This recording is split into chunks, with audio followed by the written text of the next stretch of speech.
All right, you're Taylon Douglas. Yes, ma'am. And Mr. Douglas was previously in court, entered a plea of guilty to the third-degree felony offense of obstruction or retaliation. I've received the pre-sentence report. Has everyone had an opportunity to review that report? We have none. Any additions or corrections? No, Your Honor. Only that court is inclined to follow judges, certainly concur with the answer. In addition, I have received, and you guys should have been given copies of jail incident reports. Have you all reviewed those as well? We have none. Not that I take your word for it. Okay.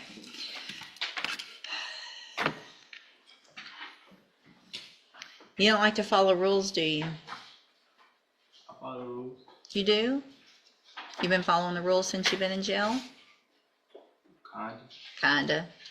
Okay. So, how have you not followed the rules? I don't know, just whenever, I say like whenever I get disrespected or something like stuff. Oh, so when they disrespect you, I just, why do you think you deserve their respect? cause I don't do nothing to disrespect them. You don't? You don't? Sitting on the countertops, not getting down. Looks like trying to smoke in the bathroom, working out when you're not supposed to be working out, lying about it, saying you're brushing your teeth, teasing and cutting up with and being disrespectful, talking about the officers, act like a little kid.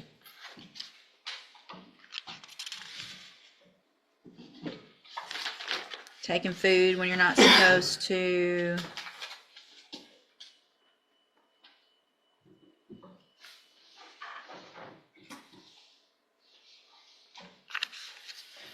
Calling them some lovely names.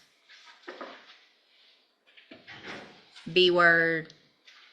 Tell them they're white and ugly. That's what they said I said? Mm-hmm. I don't know. I don't remember. You don't remember saying that? So here's the thing, Mr. How old are you? 19. 19. So you're now on a felony, or about to be, if I follow the agreement, which I don't have to do. You're about to be on a felony probation where you have to follow rules whether you like them or not because you've committed a felony offense. So you don't get to make all the decisions for yourself anymore, right? Yes, Other 19-year-olds who don't do this, they get to go to bed when they want, wake up when they want, eat what they want, work out when they want. You don't get to do those things anymore because you committed a felony offense. And if you continue to act like you've been acting and not follow the rules, however insignificant you think those rules are, you're going to end up right back in here and you're going to end up going to prison for up to 10 years. Do you understand? So you're like, you have to make some mature decisions as a young person who's probably not ready to make those decisions. It's going to be a conscious effort and a decision on your part to either do it or not do it, right? What's going to happen if I follow this is you're going to go to ISF. ISF is a 90-day program that's intended to help you make better decisions. But let me tell you what can happen. Between now and the time that you go to ISF, you're going to be in jail. If I get an incident report, it's a violation of your probation. You could get revoked off your probation before you ever go to ISF. Do you understand? And it's happened. Ask them out there. I'm tired of you young people acting like you're acting at our jail. They're tired of it. These people are just going to do their jobs, trying to go home, go with their families, make a living, pay their bills, something that you hopefully will want to do at some point in your life. Instead, they got to go to jail and deal with this. The crap from you kids. But now you're an adult for these purposes. If you get to ISF and you don't make it through that program, or I get incident reports from ISF, they send me those, you're not going to get out. You're never going to see the light of day again. You're going to go to prison. It's that serious. Do you understand? Okay. So I'm going to find that you previously entered your plea of guilty freely and voluntarily. Find sufficient evidence to find you guilty. However, I'm going to follow the agreement that you made with the district attorney and defer all proceedings and place you on probation for 3 years. You're ordered to pay the $500 fine, and you're ordered to follow all of the rules and conditions of probation, including entering and successfully completing the cognitive track of the ISF program. Again, if you do everything you're supposed to, this is a great opportunity today. I don't want it to all be negative, because you have some very positive things. You don't have a felony conviction on your record.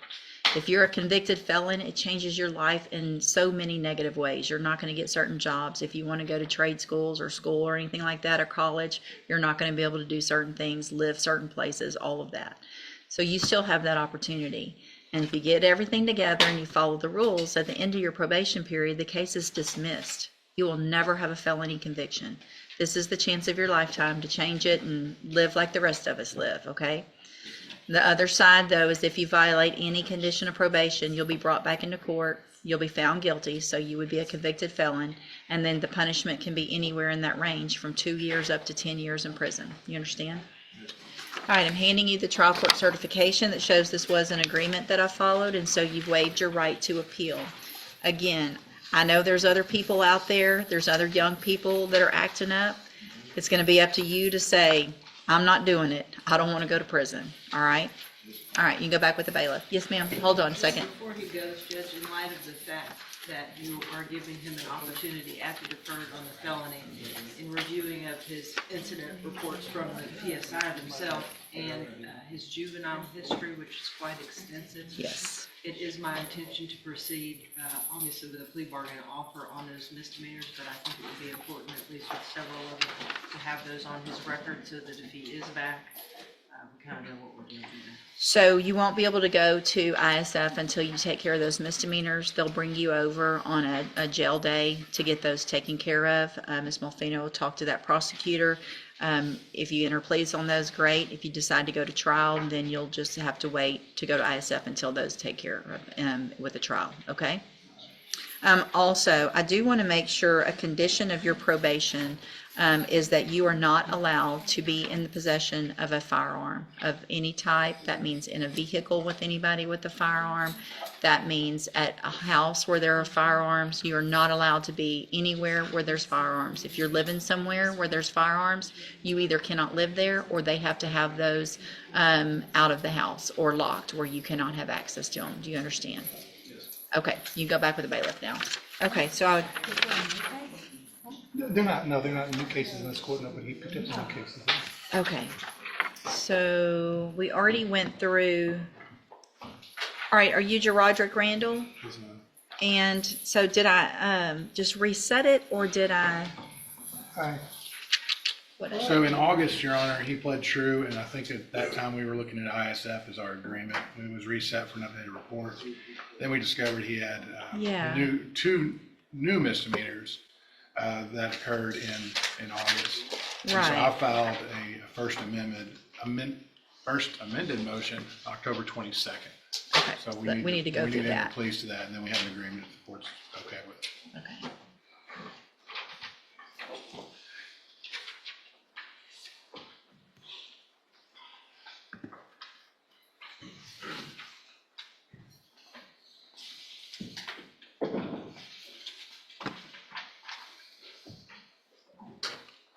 All right. Will you waive the formal reading of the motion? He will, Your Honor. Mr. Randall, in clause number 24, DCCR 0543, I have a first amended motion to revoke your unadjudicated probation. And we're going to start kind of all over. I know we've gone through some of this, but we're going to get pleas of true or not true again on all of them. And Your Honor, with your permission, we've agreed to plead to 1, 2, 3, and then the amended counts of 10 and 11, which cover the several new offenses, all Right. misdemeanors, but Thank you. So it shows you were placed on probation October 7th of 2024 for aggravated robbery, and that was a 5-year deferred probation. Is that correct? The state's elected to proceed on counts 1, 2, 3, 10, and 11. Count 1 alleges that you violated your probation by committing the new offense of unlawful carrying a weapon May 3rd of 2025. And is that true or not true? true. Count 2 alleges that you committed the new offense of evading arrest or detention May 3rd of 2025. And is that true or not true? True. Count 3 alleges that you possessed a drug, marijuana, May 3rd of 2025. And is that true or not true? True. Count 10 alleges that you committed the offense of unlawful carrying a weapon July 13th of 2025, and is that true or not true? And then count 11 alleges that you committed the offense of evading arrest or detention July 13th of 2025, and is that true or not true? Did you enter your pleas of true to counts 1, 2, 3, 10, and 11 freely and voluntarily? And did you plead true to those counts because they're all actually true? I have paperwork now, again on the case here that has your signature on it that the state's marked as exhibit number 1. Before you sign these, did you go over them with Mr. Rojas? Do you fully understand them? And do you understand, if I follow the agreement that you've made with the district attorney, that you will be waiving or giving up any right to appeal? State tenders number 1. No objection. It's admitted. Any evidence that Mr. Randall's not competent? No, Your Honor. All right, sir, I'm going to find that you entered your pleas of true to counts 1, 2, 3, 10, and 11 freely and voluntarily. Find those counts true. Find sufficient evidence to find you guilty, and at this time, find you guilty of the offense of robbery, aggravated robbery. Sentence you in accordance with your agreement to a term of 8 years in the institution. Judge, I feel like we may have originally pled into the lesser. I think we did lesser robbery. included. Let me double check.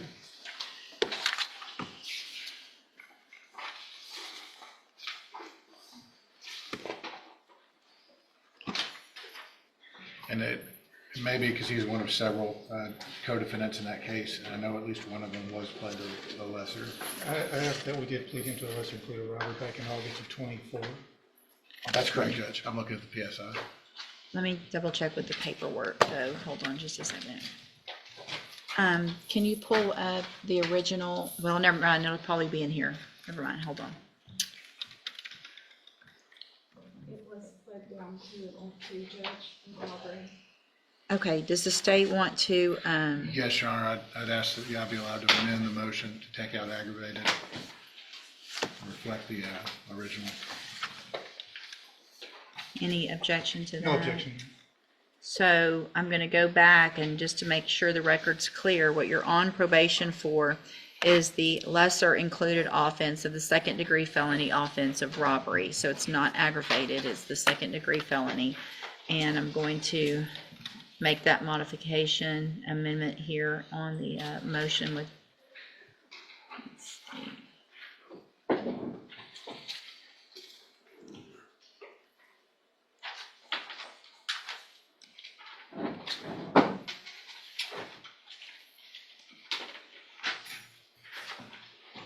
I can figure out how to get all this done.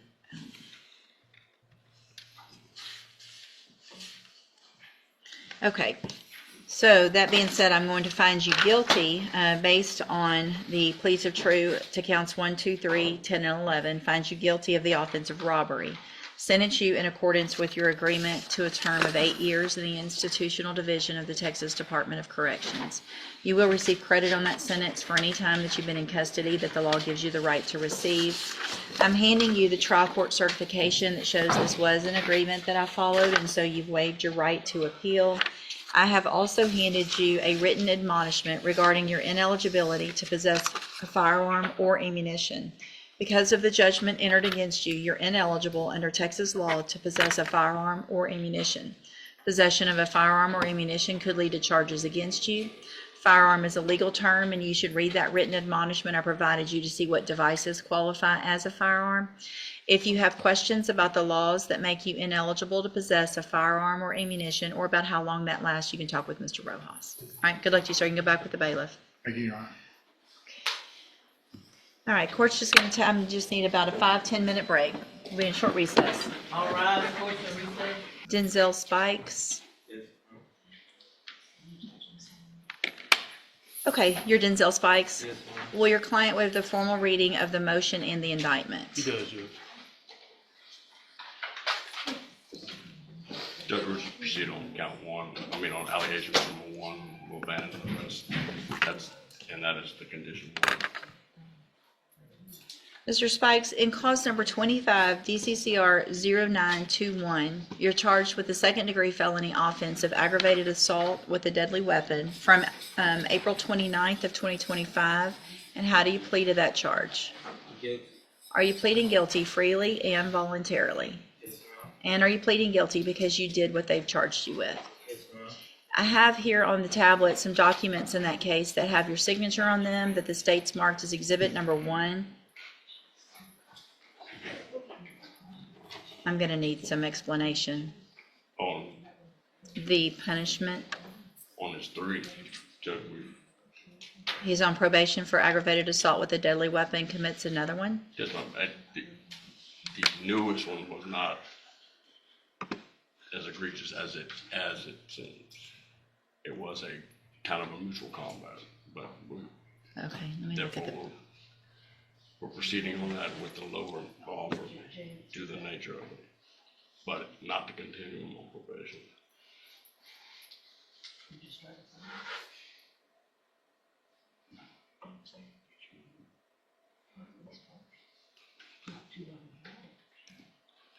okay, give me a second.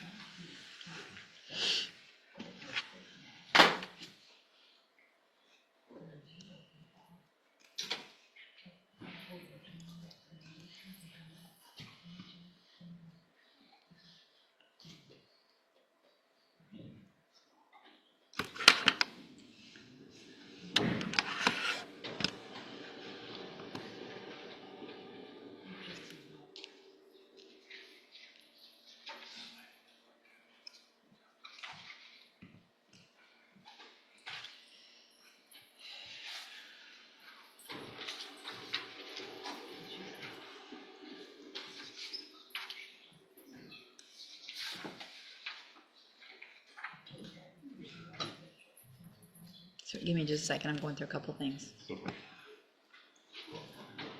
Okay.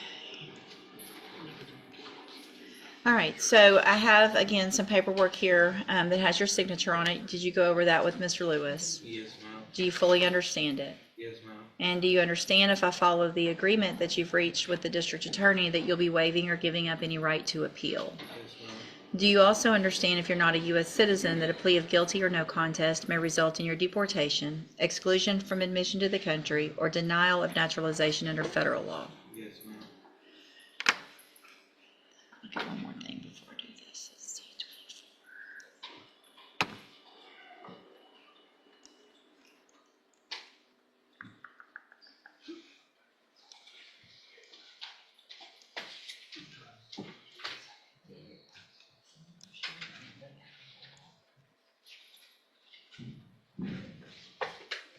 I'm printing something.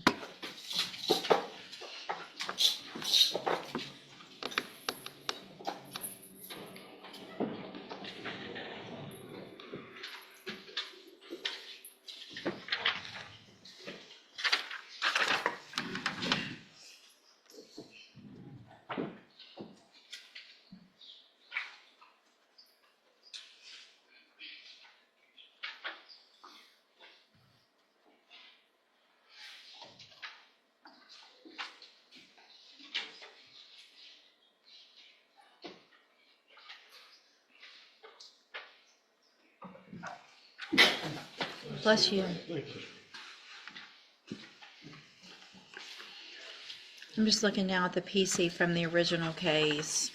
I'm looking at the PC from the new case.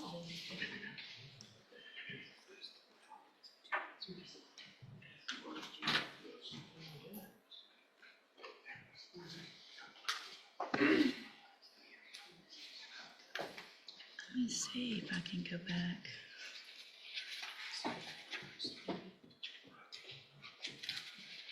I'm also going to take a look real quick at the PSI. I'm just not feeling real comfortable with that low. I understand in the new case, potentially some issues if there was some mutual combat, but the underlying offense and the fact that we're resorting to the same thing and grabbing things and beating people with them is concerning.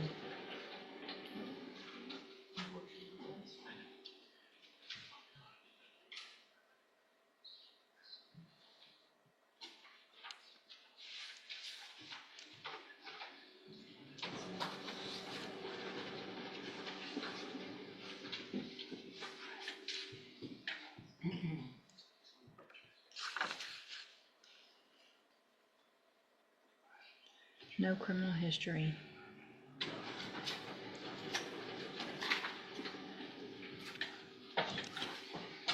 All right, state tenders number 1 in 25 DCCR 0921. No objection, Judge. It's admitted. Any evidence Mr. Spikes is not competent. No, Judge.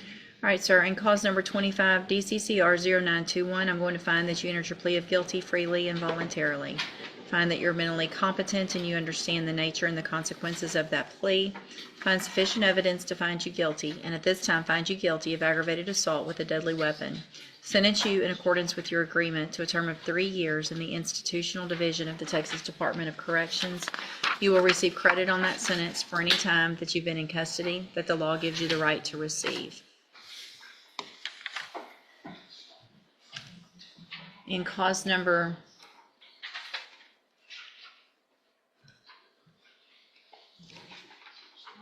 24 DCCR 1642, I have a motion to revoke your unadjudicated probation. Shows that you were placed on probation December 18th of 2024 for the second-degree felony offense of aggravated assault with a deadly weapon, and that was a 10-year deferred probation. Is that correct? Yes, ma'am. It alleges, and the state's elected to proceed on count 1 only. It alleges that you committed the new offense of aggravated assault that we just, with a deadly weapon, the one that we just went through, April 29th of 2025. And is that true or not true? True. Did you enter your plea of true to count 1 freely and voluntarily? And did you plead true to that count because it's actually true? I have here on the tablet also some paperwork in that case that has your signature on it. Before you signed it, did you go over it with Mr. Lewis? Do you fully understand it? And do you understand, again, if I follow the agreement that you've made with the district attorney, that you'll be waiving or giving up any right to appeal? State tenders number 1. No objection, Judge. It's admitted. Mr. Spikes, I'm going to find that you entered your plea of true to count 1 freely and voluntarily. Find that count true. Find sufficient evidence to find you guilty, and at this time find you guilty of aggravated assault with a deadly weapon. Sentence you in accordance with your agreement to a term of 3 years in the institutional division of the Texas Department of Corrections. You will receive credit on that sentence for any time that you've been in custody that the law gives you the right to receive. I am making an affirmative finding of a deadly weapon in each of these cases. I'm handing you the trial court certification in each case that shows these were agreements that I followed, and so you've waived your right to appeal. I also handed you a written admonishment regarding your ineligibility to possess a firearm or ammunition. Because of the judgment entered against you, you're ineligible under Texas law to possess a firearm or ammunition. Possession of a firearm or ammunition could lead to charges against you. Firearm is a legal term, and you should read the written admonishment I provide you to see what devices qualify as a firearm. If you have questions about the laws that make you ineligible to possess a firearm or ammunition, or about how long that lasts, you can talk with Mr. Lewis. Good luck to you, sir. You can go back with the bailiff. Thank you, ma'am, for being here. Ms. Richmond, in cause number 24, DCCR 2306, you're charged with the state jail felony offense of theft with previous theft convictions from September 9th of 2024. The indictment alleges you were previously convicted of theft June 21st of 2019. And then after that was final, you were convicted of theft in 2 cases on the same date, March 21st of 2024 in Bell County, and then again April 10th of 2024 in McLennan County, Texas, and May 31st of 2024 in Collin County, Texas. And how do you plead to that charge? Guilty. Are you pleading guilty freely and voluntarily? Yes, ma'am. And are you pleading guilty because you did what they've charged you with? Yes, ma'am. And are those prior convictions true? Yes, ma'am. What are the outcome of those last few, 2024 cases? Judge, I've got the one with 2023, in Hayes County. Is that the one? I believe that. Is that I don't even have a 2023 Hayes County in here. I've got I've got 2 in Bell County, 1 in McLennan, and 1 in Collin. Colin, we got 200 days in county jail, Okay. and what was it, Bell County? Bell County was 9 months. What about McLennan County? I believe Okay. most of these were punished as a misdemeanor, 1244, Judge. Well, you've got one, the Bell County's out of a district court, Yes, ma'am. And the Collin County's out of the district court, which they could have pled them down, but those are both. This is a state jail. The Bell County was the one in 2024. It's 9 months state jail. And the Collin County one, like you said. I know.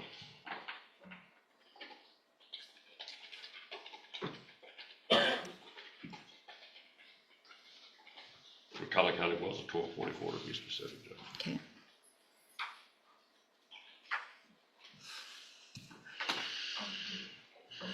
Let me look at something. I don't think I like it.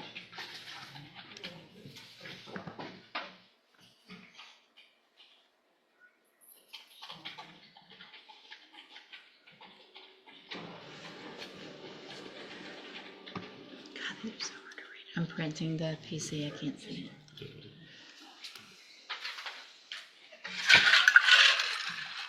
Okay, PC.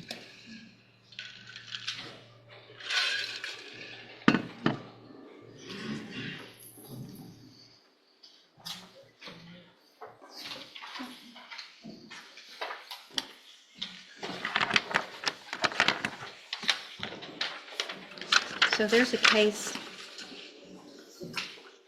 from 2017 here out of this court for a 2-year term in prison.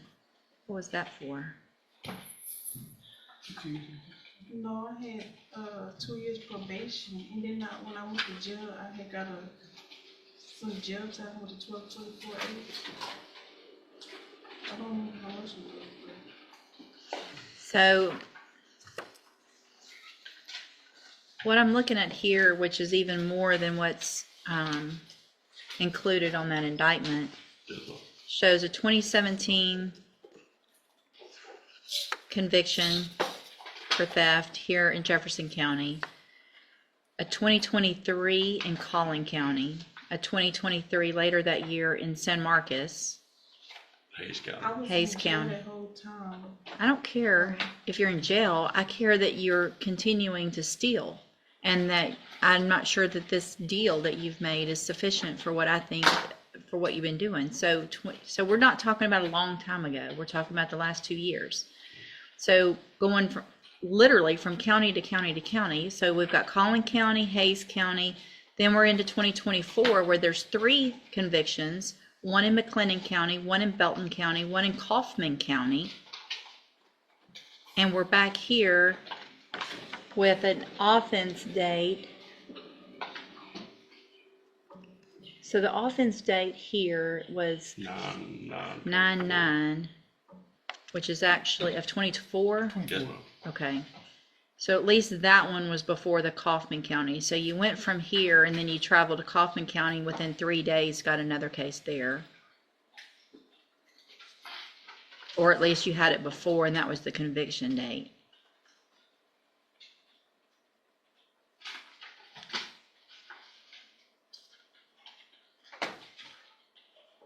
Yeah, nope. I will keep the paperwork. Y'all can go visit. I don't think 12 months is appropriate, somewhere. There's gotta be a little more than that, in my opinion. Otherwise, obviously, jail time has not been sufficient to deter Ms. Richmond from going county to county and stealing places. So y'all take another look at it. I won't delete it.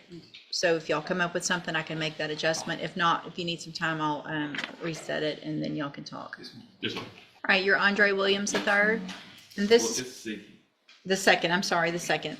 This is cause number 24 DCCR 1539. Mr. Williams is charged with tampering or fabricating with physical evidence, and cause number 24 DCCR 2286 charged with murder.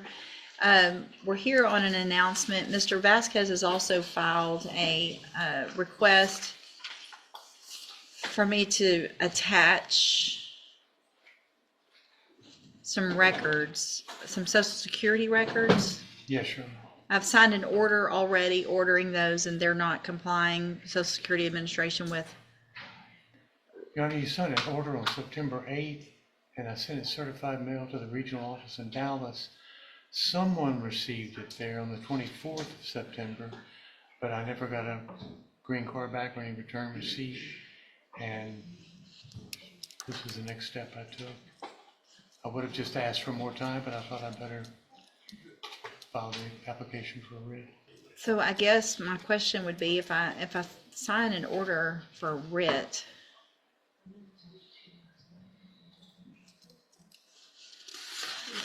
who goes in, I mean, who's gonna go, are we at, let me look at this, because,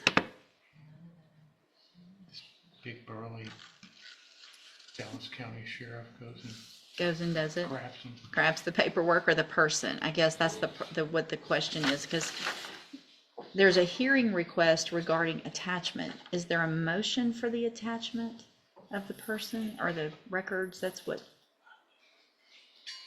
defendant's hearing request. There was an earlier motion, Your Honor, and then there was a motion that the court signed Right, compelling right. compelling the Social Security office to turn over to him. I guess what I don't have that I think to make it clean I need is the petition for the writ. I don't see a petition for a writ of attachment. I see a defendant's hearing request regarding an attachment, so we can have a hearing, but that's not actually got the key language probably. Well, let's see, the moves this honorable court to issue a writ. So I think it probably is correct in the body of this motion. I think it's just the top doesn't.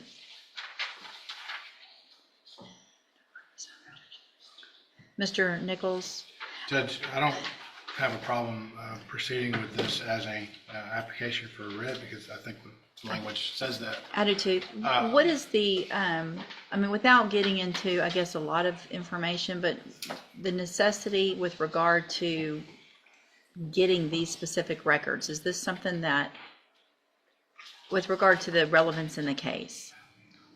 Judge, my belief is it'd be material if we reach the second part of a trial.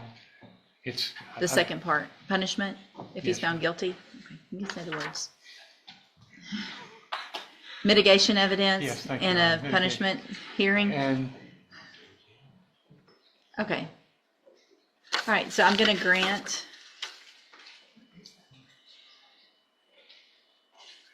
So I'm gonna grant it.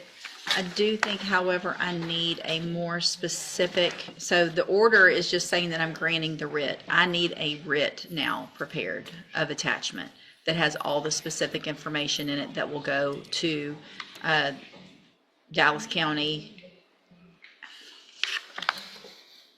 Look at the signature line. For me, my signature line. Is that an autocorrect? Judge, you both look so much alike that Yeah, That's the only way to say that. Your Honor, I don't have any issue with him. I think we have to doing do the a steps writ. to get these records.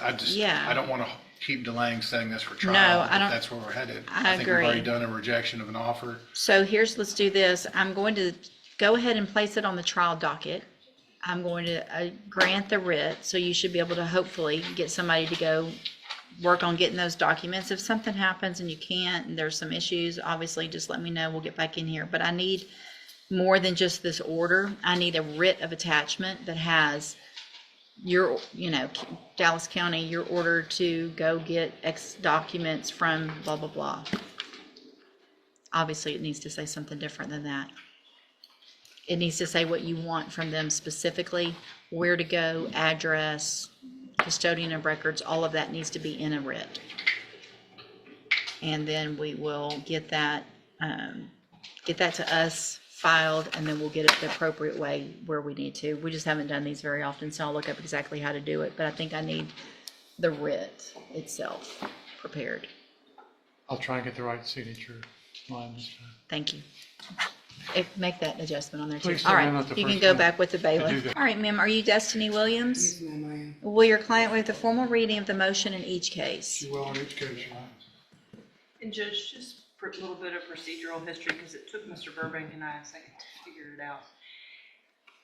Irrespective of the fact that the motion itself in the language does not state she was extended a year, then 3, then 4, she was. Well, I went back and looked at her original records, so I believe that at the time this motion was filed in September of 22, it would have told that probation that was set to expire, but the motion doesn't read that way because it doesn't have the 1 in there. I can do Okay. an oral motion to amend that 1-year extension. but No, there were that's okay, as 3 long as you guys both agree and it three appears that extensions in total to make that 2012 case run to 22, and this motion was filed so prior to it discharging. okay, all right, and you agree with that as well, Mr. Burbank? I don't want to, Judge, But you do agree to that as but well? yeah, it's information they had and I didn't. and Okay. All right, so we all agree that there was a 1-year and then a 3-year and then a 4-year extension in cause number 12-14477. Okay, and probation's here as well, and is that your understanding? Thank you, and thank you for your patience this morning. Okay, so will she waive the formal reading of the motion in each of the cases? If I didn't know. Ms. Williams, in cause number 12-1477, I have a motion to revoke your unadjudicated probation. It shows that you were placed on probation November 5th of 2012 for the offense of robbery, and that was initially a 3-year probation deferred that was extended several times. Is that correct? Correct. And then in cause number 19-32216, I also have a motion to revoke your unadjudicated probation. This shows that you were placed on probation September 25th of 2019 for the offense of illegal transfer of EBT benefits, and that was a 5-year probation deferred that was extended at least 2 times. Is that correct? It was extended once from my understanding. It looks like it was extended for 3 years, December 2nd of 2016, and then another 4 years, Was she put on 19? I didn't get the illegal 19. food stamps. Oh, 19, so it would, 17. yeah, you're right. Okay, so it was extended 1 time. Yeah. Okay. I'm gonna mark that out. So we'll just Abandon that. strike that 3-year extension, if you would, Judge. Okay, so it was extended 4 years from the original date, correct? Just 1 extension in that case. To my knowledge, I completed this. With me going on the run again, it was counted like I didn't complete it. I paid my stipulations and I, Well, that's how it works, is there was a motion to revoke filed before it was over, and so that tolls it, so you didn't complete it if you went on the run. Right? Completing it means you successfully complete probation, doesn't just mean the Well, not time all. passes. well, just the food stamps. I signed paperwork saying that I completed that part of it. And I was off my case for a whole year. From my understanding is what my probation officer had me sign. But yes.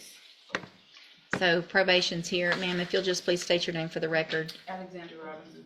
And Ms. Robinson, do you have the file in 19-32216? I did have it in my file folder over there. Would you just double check in that real quick and make sure that there wasn't something, do you have any personal knowledge, or do you need to look at it to see if there was something I signed? need to look at it because I took on her case in August of 2024. I have not seen her in the office.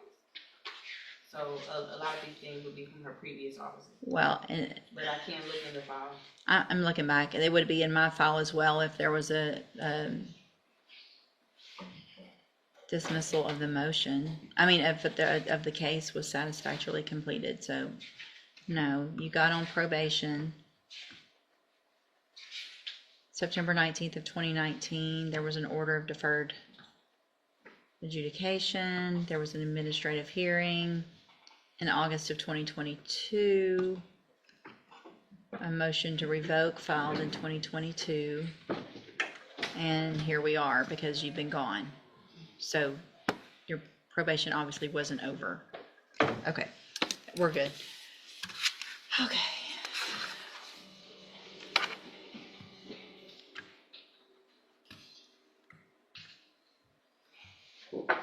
And is there no agreement? There's not an agreement? No If- agreement other than. If there's no agreement, we're gonna go through the whole motion. Yeah. I want I want everything, in front of me that I need. All right, so, Ms. Williams, in each case,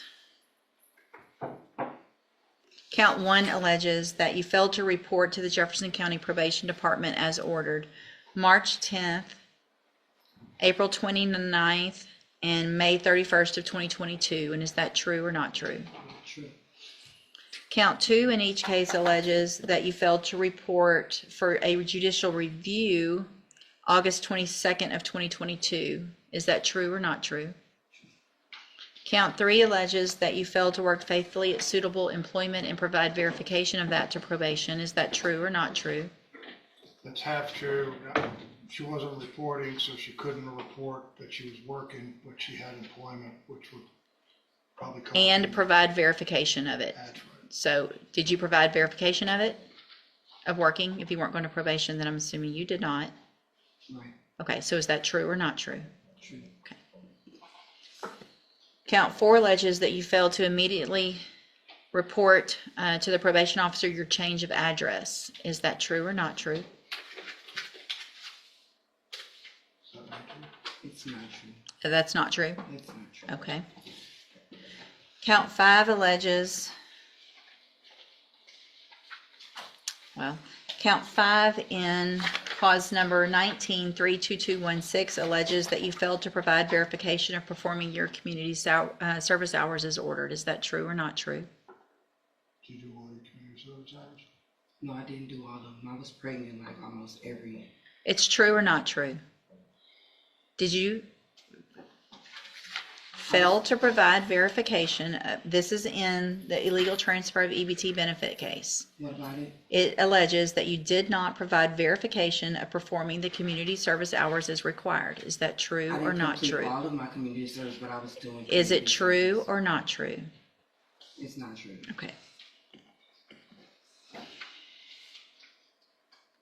Count 6 in that case, in the 2019 case, alleges that you're behind in your court-assessed fees as of August 22nd of 2022 in the amount of $2,956. Is that true or not true? It's true. And then in cause number 12-14477, count 5 alleges that you failed to pay your court-assessed fees as directed, and that as of August 22nd, 2022, you were behind $3,353. Is that true or not true? It's true. And count 6 in that case alleges that you failed to successfully complete the Impulse Control Education Program. Is that true or not true? I didn't know I had a drug. That's true, you didn't do it. It's an Impulse Control Education Program. This anger management. I don't know what it is. Did you do it? No, Okay, so it's true. it's true. Okay. Did you enter your pleas of true in each of the cases to counts 1, 2, 3, and then in the 12 case, 5 and 6, and in the 19 case, 6, freely and voluntarily? And did you plead true to those counts because they're actually true? Okay. In each of the cases, I have some documents here on the tablet that have your signature on them. Did you go over those with Mr. Burbank? And do you fully understand them? Yes. And there's no agreement. No. So, You know, you're gonna have to modify the paperwork in reference to the counts. Yeah. Or do you have to? yeah, well, yeah. I don't really know that. Okay. We alleged counts 1 and 3. Y'all filled out an agreed punishment recommendation paperwork instead of unagreed.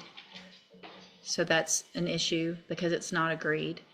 And so if it's not agreed, there are some rights to appeal, and you've also signed the post-conviction waivers.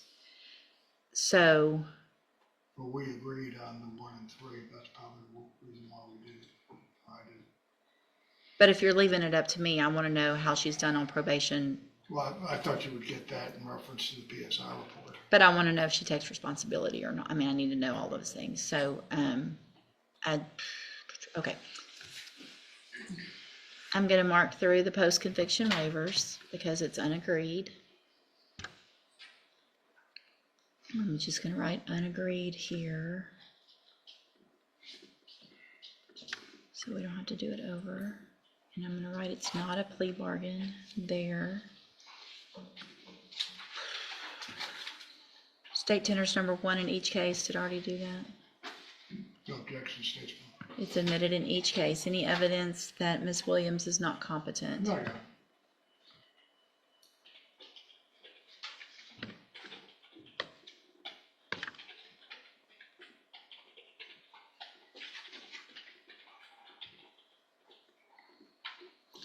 All right, I'm going to find that you entered your pleas of true to the counts you pled true to in each case freely and voluntarily. Find those counts true in each case. Find sufficient evidence in each case to find you guilty. However, I'm going to reset your case so that the probation department can do an updated report. That'll give me more information about you and your cases, and then we will come back later for sentencing. Anything that you think is important for me to know, get that information to Mr. Burbank, and he will present it to me on your behalf when we come back. One thing, Your Honor, it is deferred. I would ask that a bond be set. I know that she has not reported. She was working full-time. and She has just been. admitted in front of me that she's been on the run, and so I think based on that, based on the nature of the fact that she's been extended, we have a case from 12 and 19, and that there's not even the possibility in the 12 case for anything other than a revocation because of the dates, that I'm going to deny that request. All right, you can go back with the bailiff. Mr. Burbank, Mr. Malfino, and sir, again, you're Brandon Bell. And so just to get us back where we need to be, everybody's reviewed pre-sentence report, made argument. I want to go back just one more time and see. I know, Mr. Burbank, you're asking that I continue Mr. Bell on probation. Ms. With Mal- treatment, Judge. with treatment. I know Ms. Lopez has made her position very clear. Ms. Malfino, what is the state's position? Judge, I certainly have ultimate respect for Ms. Lopez's position. She knows the defendant and what she's been dealing with a lot better, probably has a slightly different perspective on the kid other than what I do, so I certainly defer to her opinion. I also at the same time agree that probably the SAFE-P special needs to address that synthetic marijuana issue may be relevant. Has he had that opportunity in the past with some other charges? Yes, very well so. So what, Revocation may be appropriate, Judge, based on the underlying offense itself. If it is not, of course, we would be of the opinion that if he goes to that and violates zero tolerance in any way, shape, or form, we ask for that. okay, I'm just reminding myself also, so what I did not do previously was go through and take a look at that old pre-sentence report, which has the criminal history, which includes Several sentences in prison. already been to prison, given an opportunity on probation in 2020, which is not long ago, 5 years ago, revoked and sent to prison for 2 theft cases. One was a TDC case, given 3 years. And so pretty much gets off parole barely and commits this offense, gets the opportunity at probation, and we're where we are now. And he does have an extensive juvenile history, you will see in misdemeanor as well. And again, that's why I Yes. wanted to let the court know that. That underlying probation offer was made with the issues with Miss Ibriana Bell that the court is obviously aware of by this point. Okay, I am looking back at history, juvenile history, going back to 2013.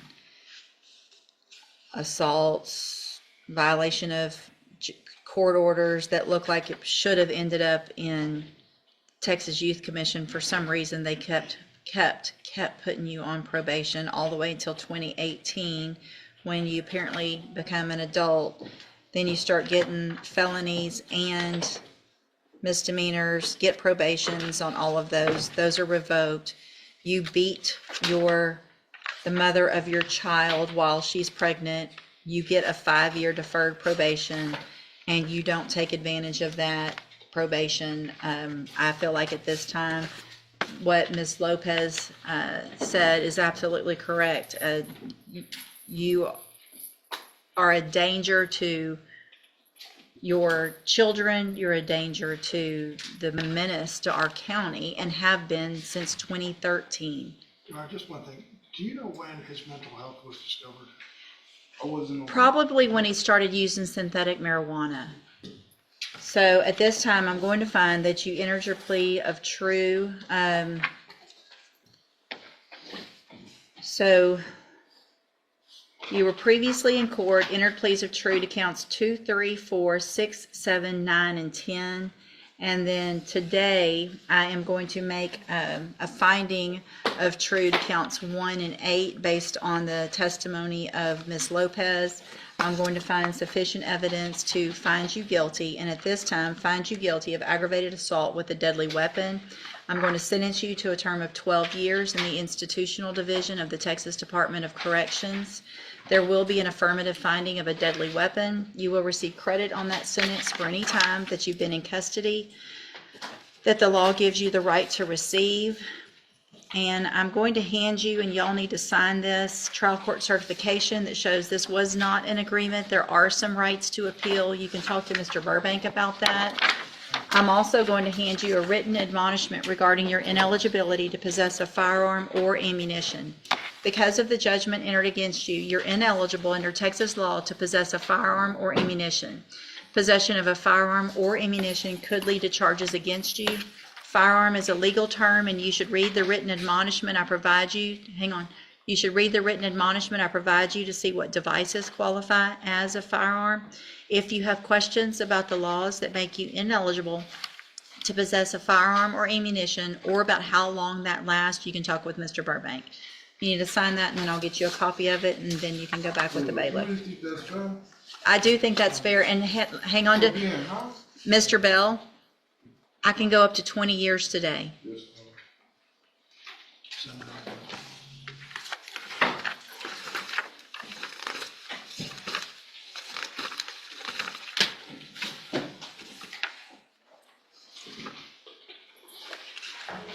See, this is,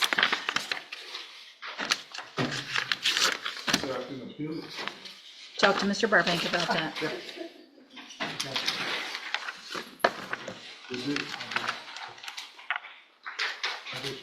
Yes, sir, thank you. That's weird looking, I don't know why.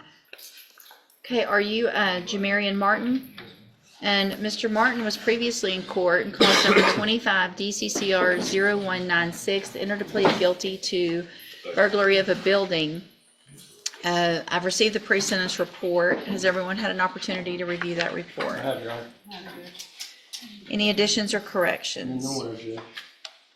Only that the state would request $500 in restitution, Judge. I think my conversation with the PSI author in this case, Ms. Banks, was subsequent to her already sending it to the court, so we were able to determine it's $500 in restitution. Okay. And I would also ask if the court is inclined to follow it, that it be with a condition of ISF at the very least. So that's, yes. So my biggest question is, with regard to ISF, it's either substance or cognitive. And so because there's some drug issues, but there's also, he's young, and so what I'm considering is ISF cognitive and then JCDI as when he gets out. Does that seem appropriate for what we've got here? I think so, Judge. I think so. He came to court and tested positive last time, but Right. it probably would better address both with both of those programs. And then we can always follow up with 6 months. Yeah. Well, or, yeah. Let's not go that route. That's- Okay, Mr. Martin, what I'm going to do, how old are you? 19. So my goal here today, and everyone's goal, is for you to be able to be successful. And so what's going to happen is you're going to be given some tools up front, not necessarily meant to be punishment, but meant to give you everything you need to change your life and be successful and go through this probation. So what that means, though, is if I do all of this now and then you violate later, coming back in and asking for another chance is probably not going to go very well. You understand? So I'm going to find that you entered your plea of guilty freely and voluntarily. Find sufficient evidence to find you guilty. However, I'm going to follow the agreement that you made with the district attorney and defer all proceedings and place you on probation for 4 years.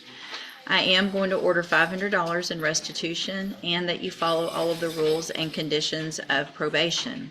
That's going to include entering and successfully completing the cognitive track of the ISF program, which is a 90-day program to help you make better decisions. And then when you get out, you're going to be ordered to enter and successfully complete the JCDI program, which is the Jefferson County Drug Intervention Program. That is an outpatient treatment program, but it's intensive and it's meant to help you get off all the drugs and things like that. So you're going to be able to be hopefully making better decisions, not using drug. And if you do all of that, this is an excellent opportunity because you're not a convicted felon. You don't have this felony conviction on your record. And if This courtroom moment shows just how serious the consequences of repeated bad decisions can become. Judge Raquel West makes it clear that probation is not a free pass.